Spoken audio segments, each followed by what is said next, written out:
Ancestry. Coming from afar are the voices of the silence. Rarely are they heard, save by the mystics and the sages.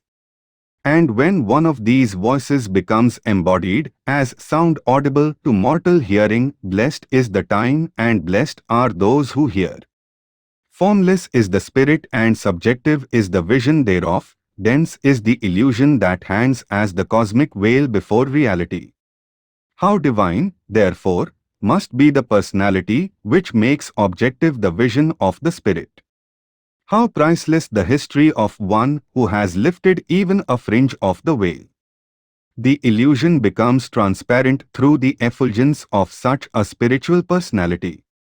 Verily, the spirit itself becomes revealed, and those who seek are brought face to face with reality. To introduce the life of Swami Vivekananda is to introduce the subject of the spiritual life itself.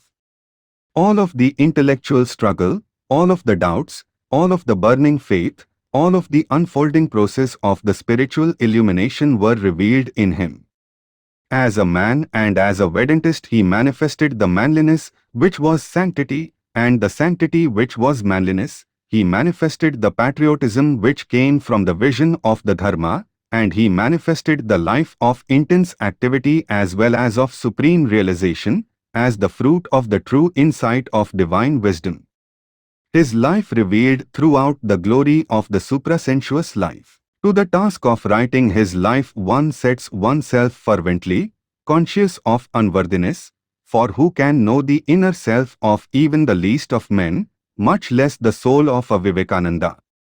And who can sound the depths of his personal realization? The task is almost beyond thinking, and yet must the world know the greatness of that life which has thrilled it through its eastern heart and western mind. The Datta family of Simla, a northern district of Calcutta, was rich and powerful, renowned for many generations for charity, learning and strong independent spirit. Ram Mohan Datta, the great-grandfather of the subject of this chronicle, Narendra Nalli, was the managing clerk and associate of an English solicitor. He amassed a great fortune in the exercise of his profession and lived happily, surrounded by a numerous family in a large mansion in Gaur Mohan Mankharji Lane. The house is still standing, but because of the subsequent straitened circumstances of the family, that part of it which had been once used as a temple has passed into the hands of strangers. The doorway that fronts upon the street is massive. The covered hall with a room on one side and seating space on the other gives on a second doorway, beyond which is the courtyard with the living quarters. To the right are the rooms for the male members of the family. Across the courtyard and facing the doorway rises the znana, 2 stories in height, the lower floor containing the kitchens, the upper the living apartments. From the latticed enclosure the Pardah ladies in the olden days could look into the courtyard when the great religious ceremonies were being performed to the beating of drums and the blowing of touch shells. Ram Mohan Datta left 2 sons, Durga Charan Datta and Kali Prasad Datta. Durga Charan was a gifted youth, well versed in Persian and Sanskrit, and so skilled in law that his father made him partner. But Lai had such a strong leaning towards the monastic life that, after the birth of his son, he renounced the world and became a monk at the age of 25 and was not heard of by any member of the family until the 12 years of sadhana, spiritual effort, prescribed bv the monastic rule had been accomplished. In the meantime, his son, Vishwanath, who had been left as an infant with his mother, was growing up. The mother was fearless, devout and worthy in every way of accepting the great responsibility that fate had thrust upon her. When Vishwanath was 3 years old, he was taken by her on a pilgrimage to the holy Silv of Varanasi. As the railroad was unknown in those days, the entire party set out by boat on the 500-mile trip. What a thrilling adventure that excursion was, a combination of hardships and romance. New cities, new scenes, new customs, New peoples, even new languages were encountered as the boat, with its precious height, glided on. One morning, as Vishwanath was playing about on the deck, Lai slipped and fell into the Ganga. Without a second's hesitation, the mother, though Sly could not swim, jumped overboard, fully clothed as she was, to save him. Fortunately, she was in time and held her tiny son up by the hand until help came and they were both hauled aboard. So tight was her grip on him that he bore the marks of it for many years. At last Varanasi was reached. Delighted with the holy atmosphere of the place, she visited all the temples, including that of Vireshwar Shiva. One day after she had bathed and was on her way to the temple of Vishwanath, she slipped and fell with enough force to make her lose consciousness.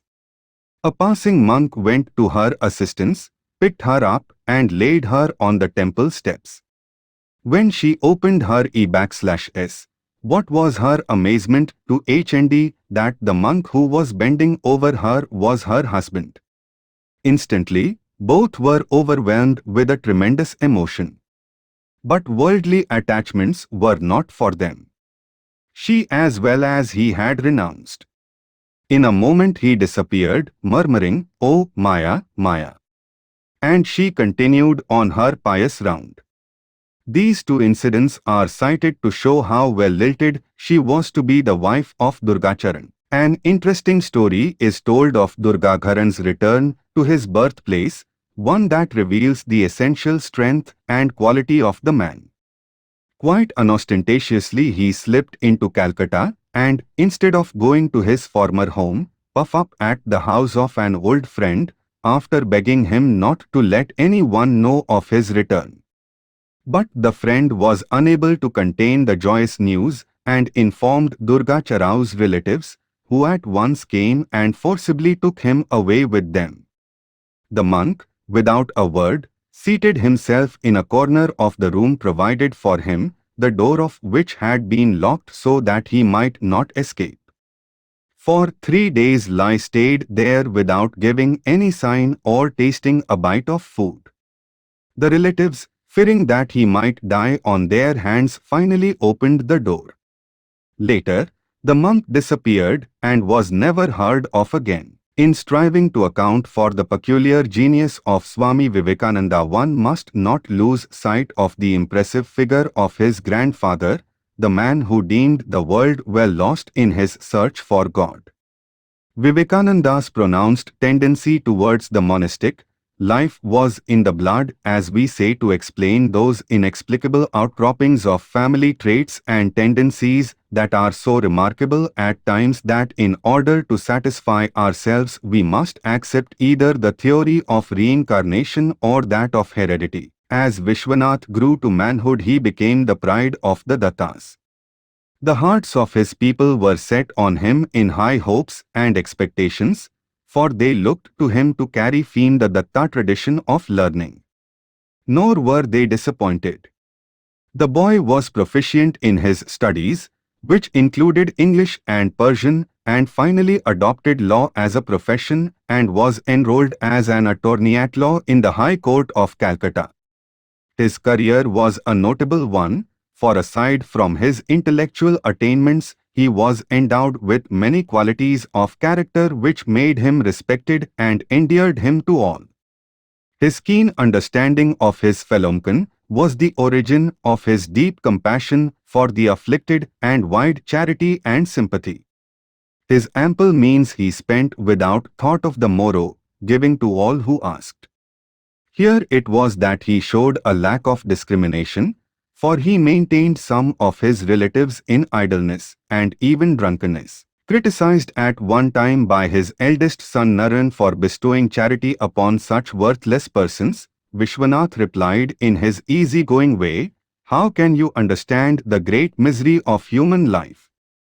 When you realize it, you will sympathize with the poor creatures who try to forget their sorrows in the momentary oblivion obtained through intoxicants." Vishwanath was a great lover of music and had a very good voice. He it was who insisted that Narun should study music, for he looked upon it as the source of much innocent pleasure. Ele took great delight in the study of the Bible, and in reciting the poems of the Persian poet, Hafiz, to his family. In his attitude towards his children, he showed considerable wisdom. If any of them misbehaved, he did not reprimand him, but rather, in order to produce the required reform, exposed him to the ridicule of his friends. To cite an instance, one day Naran behaved very rudely to his mother. The father, instead of scolding the boy, wrote on the door of the room where Naran received his friends. Naran Babu said these words today to his mother, followed by the words actually said. Every time Narayana or any of his friends entered that room, they were confronted with this statement. It was not long before Narayana showed signs of repentance. Vishwanath was blessed with a wife, his peer in every respect. Graceful and devoted, expert in the management of household all airs, Bhuvaneshwari Devi cheerfully shouldered the responsibility of her husband's large family. She was exceptionally intelligent and found time, even in the midst of her tremendous activities, for sewing, music and the study of the Ramayana and the Mahabharata. Full of the lyre of one born, as it were, to regal estate, Bhuvaneshwari Devi commanded the respect and veneration of all who came in contact with her, and her judgment was followed in the conduct of all affairs that mattered. Calm resignation to the will of God in all circumstances, power and reserve characterized this Hindu woman. The poor and the helpless were the special objects of her solicitude. She was noted for her unusual memory and knew by heart long passages from the Ramayana and the Mahabharata which she read daily, and it was the essence of these readings, and the culture as well to which they are the key, that she passed on to her children as their greatest inheritance.